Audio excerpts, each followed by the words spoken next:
Aí, gente bonita, beleza, professor Ribeiro aqui com vocês. Então, vamos fazer uma revisão das noções de conjuntos, tá bom? Então, conjunto nada mais é do que um agrupamento de vários elementos. Então, botei aqui por alguns exemplos, ó, os roqueiros dos Beatles aqui, né? O conjunto é o Beatles e os elementos são cada um dos roqueiros aqui. Conjunto dos alunos, tá? E conjunto do buffet, por exemplo. Aí tem aqui a salada, arroz e os demais pratos, tá? A gente vai nos focar nos conjuntos numéricos, que são aqueles conjuntos cujos elementos são números, tá bom? Os principais deles são os seguintes: os números naturais, que aparecem espontaneamente no processo de contagem, que foi uma evolução do cérebro humano. Depois os inteiros, que foi uma criação humana para poder representar dívidas e créditos. Depois os racionais, que são as frações, que é para criar os números intermediários, certo? Os racionais eu não tenho como listar dessa maneira, então eu estou descrevendo em forma textual. Temos os principais subconjuntos, tá? Você pode dar uma olhada aqui na tela. Eu só vou resumir para vocês os sinais, tá? O asterisco, ele corta o zero fora do conjunto, tá? O menos é para listar os números que não são positivos, certo? Tá? Até aqui tem só uma correçãozinha para fazer. Aqui eu cometi um engano, deixa eu arrumar aqui. Racionais não negativos. E aqui, por tabela, racionais não positivos. Tá? Então é isso aí. Por que isso, né? Porque esse sinal de menos, ele não corta o zero fora. E o zero ele não é negativo. E o zero também não é positivo, ele é neutro. Tá? Só por isso. Então dê uma olhadinha com mais calma, pause o vídeo se for o caso, beleza? E também existem outros conjuntos subnuméricos que não são aqueles... outros subconjuntos numéricos que não são aquele padrão, né?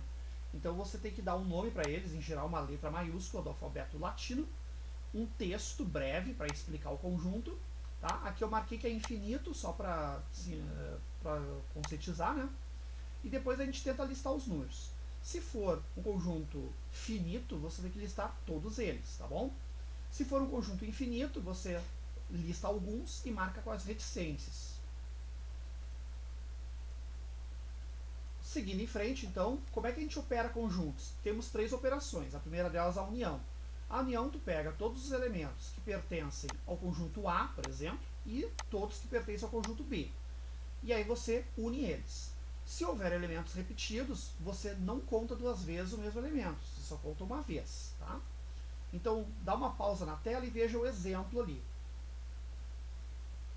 Tá? Se você teve alguma dúvida, basta considerar o seguinte: eu peguei 1, 4, 7, 10, botei 1, 4, 7, 10.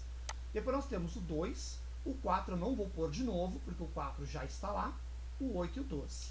Tudo bem? Intersecção é o contrário. Até o símbolo é invertido, né? A diferença da intersecção para a união é que a intersecção só se interessa justamente por aqueles elementos que estão no holofote, ou seja, aqueles elementos que aparecem em todos os conjuntos. Lembra da aula de pôr em evidência? É como se a gente estivesse pondo em evidência os elementos repetidos, tá? Aí aqui tem o exemplo, pausa o vídeo, dê uma olhadinha. Finalmente nós temos a diferença, tá? Que a diferença é o seguinte, é uma subtração. Você vai pegar o elemento, o minuendo, que é o número da esquerda, o conjunto da esquerda, perdão. Você vai tirar do conjunto da esquerda todos os elementos que estão na direita. E o que sobrar é o resultado. Então, dê uma olhadinha no exemplo, pause o vídeo, né? Veja que eu estou cortando os elementos que estão na intersecção. Então, ou seja, nós vamos pegar os elementos que estão em A e que não estão em B.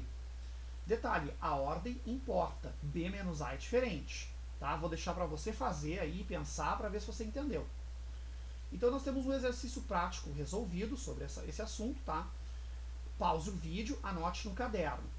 Então, eu fiz a escrita dos conjuntos, a descrição deles através de um breve texto, e estou pedindo para você resolver essa expressão. Estou usando as três operações de propósito para você treinar todas elas.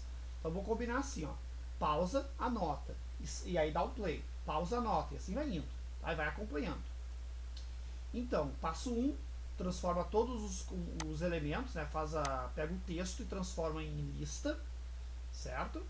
Depois, vamos pegar a expressão e ir quebrando ela em pedacinhos, usando a ordem de preferências. Parênteses tem preferência sobre todo mundo. União tem preferência sobre as demais operações. E a intersecção tem a preferência sobre a diferença. A diferença é a mais preterida. Então, primeira parte, o parênteses. Fiz a operação de união. Pausa o vídeo, dá uma olhadinha para ver se você entendeu. Depois eu vou pegar o resultado e vou levar para adiante. O que eu vou fazer? Pegar o resultado e unir com D. Então, estou fazendo aqui a conta, pausa o vídeo, né, e veja o resultado final. Esse resultado final agora, eu vou fazer A menos o resultado final. E aqui tem uma coisa interessante. Nenhum elemento do resultado anterior está contido, né, pertence a A. O A não tem nenhum elemento que está em B. A intersecção entre A e todo esse trambolho aqui é nula, é um conjunto vazio, tá? Então, se não há nada para retirar, o conjunto fica exatamente igual, tá? E aí, finalmente, o nosso, tadã, fazer o registro do resultado. Ok? Bom, vamos agora falar de um conjunto de números especial, que são os números irracionais, que é a novidade do 8º ano, tá? Então, são os números que a gente não consegue representar em forma de fração, ou seja, os racionais, tá? Eles aparecem na natureza de várias maneiras. Alguns números comuns, como o π, por exemplo, para estudar circunferência, o φ, que aparece muito na arte, a maior parte das raízes inexatas. De modo geral, até podemos dizer o seguinte: são números decimais com infinitas casas e que não possuem padrão nas casas decimais. Porque você tem que cuidar o seguinte, tá, queridos? Existem as dízimas periódicas que possuem infinitas casas, mas que têm um padrão de repetição. As dízimas periódicas são racionais, tá? Os irracionais, eles não possuem padrão. Tu não tem como saber qual é a próxima casa, sabendo as anteriores. Muito bem. Irracionais. Vamos agora ver a representação gráfica desses conjuntos, tá? Começando pelos naturais, o Z abraça os naturais, o Q abraça os inteiros, e um conjunto marginal, à parte aqui, são os irracionais. Os irracionais e os racionais são opostos, tá? Um número real, ou ele é racional ou ele é irracional, tá? Os reais, que é a soma desses dois balões aqui, o azul, será que tom de azul é esse? E o verde, tá? A soma desses conjuntos é o conjunto real. Então, o conjunto real é a união do Q com o I, né? Boa, né?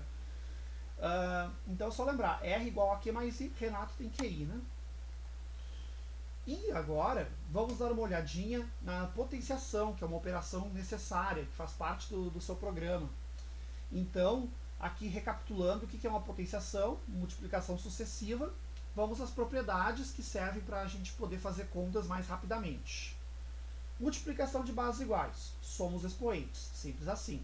Aqui você tem uma amostra visual por que funciona, tá? Mas o que você precisa fazer é só somar os expoentes. Divisão, você vai subtrair os expoentes. Aqui você tem uma amostra visual por que funciona e faz a subtração. Potência de potência, você tem aqui uma amostra visual, mas tudo que você precisa fazer na real é multiplicar os expoentes, tá? Repare bem como está aqui, multiplica os expoentes. Quando você tiver uma raiz, o índice da raiz ele vira denominador, ou seja, divisão. Então você vai dividir o expoente do radicando, tá, pelo índice da raiz. E aí terminou. E finalmente, tá, vamos fazer extração de raiz quadrada, mas sem aproximação. Você tem que fatorar o radicando, tá? Usando a seguinte dica: quem tem par, vai para festa. Quem não tem, fica em casa. Vai fatorando o número. Formou parzinho, vai para festa. Tira da raiz. Não formou par, esse 2 aqui não tem ninguém para fazer par com ele, fica em casa. Fica dentro da raiz. O 3 apareceu 2 vezes, vai para festa. O 5 apareceu uma vez só, fica na casinha. Tá? Quem é que ficou na casinha? O 2 e o 5. Os números estão em vermelho. 2 vezes 5, 10. Tá? E aí terminou, então, a fatoração do 360. Vai ser 2 vezes 3 vezes raiz de 10, né? Ou ainda, podemos até resolver direitinho isso aqui, vai ficar 6 6 raiz de 10. Joia? Então é isso, galera. Obrigado a todos. Tenham um bom estudo. Veja esse vídeo várias vezes até pegar bem. Procure fazer em casa, tá? Os exercícios. E refaça as listas e bom trabalho.